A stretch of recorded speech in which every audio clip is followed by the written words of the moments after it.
Dataqendrat do të ndërtohen sipas strategjisë kombëtare, është porosia që e dërgoi kryeministri Hristijan Mickovski rreth debateve pro ose kundër ndërtimit të tyre në Maqedoni.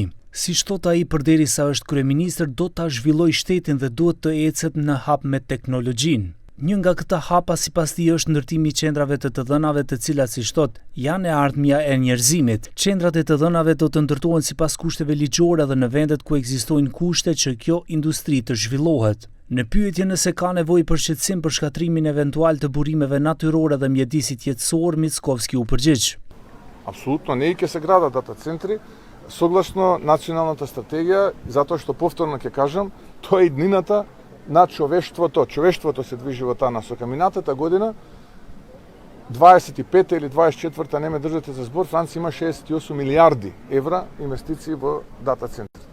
Бруто домашниот производ на Соединетите американски држави е врз основа на вештачката интелигенција и дата центрите. Да не е тоа, тие ќе бидат во рецесија и во банкрот.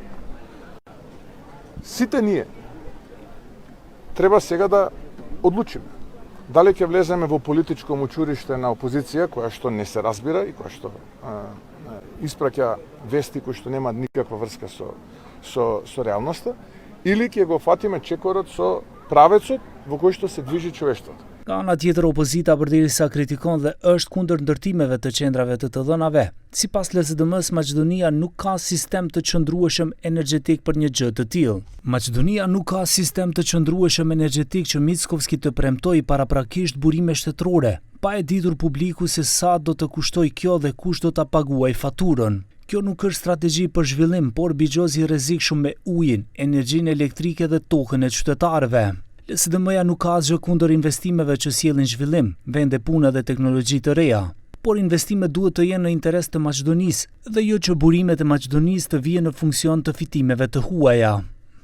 Para disa ditësh, këshilltarët e komunës së Peshqeves një zëri e hodhën poshtë idenë për ndërtimin e qendrave të dhënave në territorin e tyre.